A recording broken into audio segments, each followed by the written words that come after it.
Bueno, profe, buenas tardes. Mi nombre es Ana María Parra. El tema que yo escogí es la ética discursiva. Es el tema que vimos en uno de los primeros cortes. Por medio de esta presentación, pues te voy a explicar el tema. Empezaré con los conceptos. Bueno, uno de los primeros que yo escogí fue integridad moral, que puede definirse como una cualidad de la persona que la faculta para tomar decisiones, digamos que sobre un comportamiento por sí mismo. Esta se da en todos los individuos, digamos que está muy relacionada también con la concepción del sujeto de sí mismo, con sus comportamientos, creencias y forma de actuar. En segunda instancia, escogí el juicio moral, que es una facultad del alma que permite diferenciar en el bien y en el mal. Se conoce como juicio moral. Por lo tanto, el acto mental que se establece en cierta conducta o en alguna situación, tiene contenido ético o por el contrario, carece de estos principios. El siguiente es el pluralismo, que es hecho de coexistir a una pluralidad de tendencias políticas, económicas o de otro tipo marco de una asociación, de una comunidad o de una sociedad. Escogí también el poder, que para las ciencias sociales el poder es, digamos, que la capacidad de un individuo en el que está en el poder político, para, digamos, influir en el comportamiento de otras personas u organizaciones sociales. Y escogí la normativa o conjunto de normas por las que se regula o se rige la determinada materia o actividad. Ese es el significado de normativa. Para los conceptos,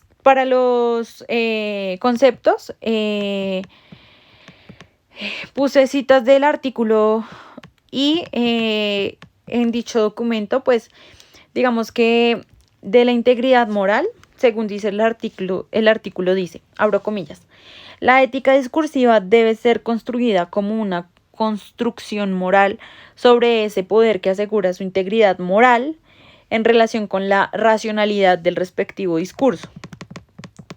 La de juicio moral, según el artículo dice, la integridad moral, a su vez, debe ser construida como una propiedad racional entre el juicio moral y el discurso moral. Juicio moral y el discurso moral. Según el artículo dice que el principio de fundamentación proporciona la idea que nuestro saber, aquí ya ahora, acerca de que pues las condiciones normativas son necesarias para que sean posibles los resultados discursivos que podríamos reconocer como válidos. De ahí mismo saqué la palabra normativas. Según el artículo dice, el principio de universalización de la razón discursiva únicamente puede ser un principio que, con la mayor pretensión posible de obligatoriedad universal. En la del poder dice que los restantes valoradores racionales, mediante las cuales dichas personas ponen en práctica el poder, sean coherentes.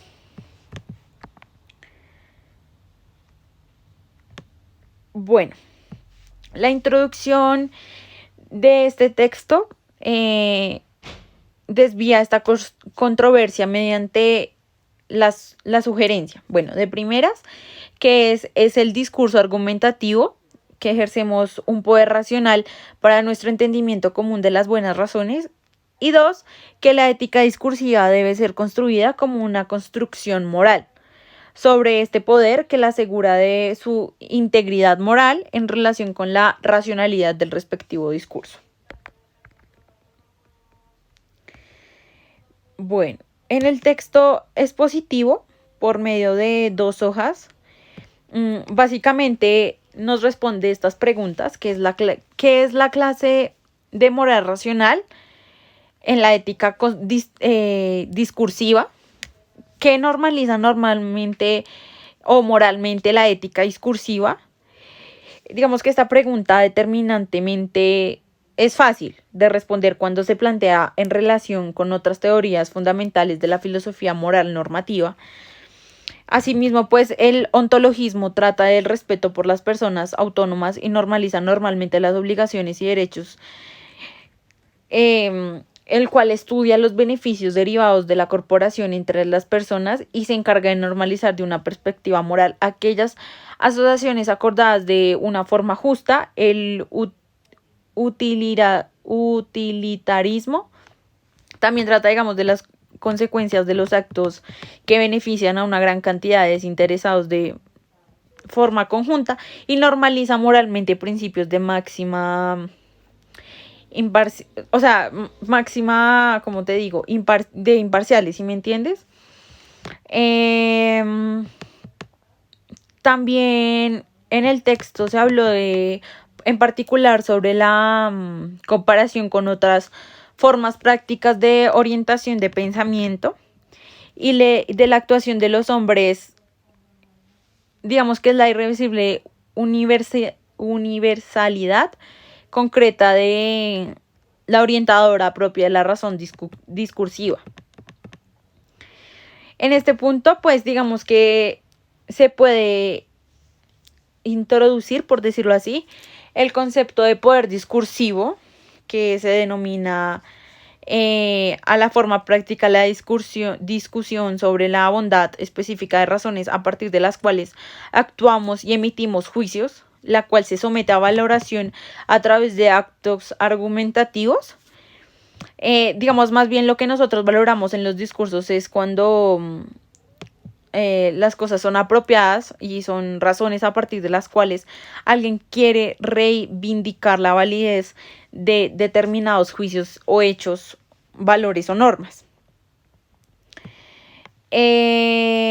A partir de esta razón es correcto los actos de argumentación en el discurso, también nuestra opinión sobre la bondad de las razones. Entonces, más o menos esto es lo que trata el texto. Y digamos que estos pocos ejemplos deberían pues dar una idea de cómo el ejercicio del poder discursivo puede variar desde lo banal a lo complejo, de lo prudencial a lo moral y de las formas íntegras, disputadas o abiertas a las formas racionales moralmente corruptas. Esta, digamos que es la argumentación ideológica. Bueno, y por último, por medio de esta infografía, no sé si de pronto así la ves mejor. Así. Bueno, te la voy a explicar, profe. Como yo decía al principio de la exposición, el texto comienza preguntándonos, digamos, qué clase de moral es la ética discursiva y pues de qué trata. Esta pregunta determinante pues es fácil de responder, como yo lo había dicho, cuando se plantea en relación de otras teorías fundamentales de la filosofía moral normativa. Digamos que en el texto explica muy bien la respuesta de estas preguntas. También dice que hay diversas formas de controlar la ética discursiva actual. Esta objeción fundamental señala, digamos, que la moral que en los programas de fundamentación de la ética discursiva surge digamos que por arte de magia. Está incorporada en el concepto de la razón, que es el programa, pues sí, que es programada y que esto no es constituida en absoluto de una objeción significativa, sino que todas las personas que deben tomar en serio desde el punto de vista la moral considerarse como el concepto común de la razón, que es inevitable y evidente. Dice que una versión discursiva del poder de la razón es el núcleo de la ética del discurso y que se puede, digamos que, fundamentar de manera definitiva, que en este caso sería la moral del empleo y del ejercicio del poder discursivo. lo que se normaliza a través de esta moral es tanto la responsabilidad individual como la colectiva. Gracias, profe.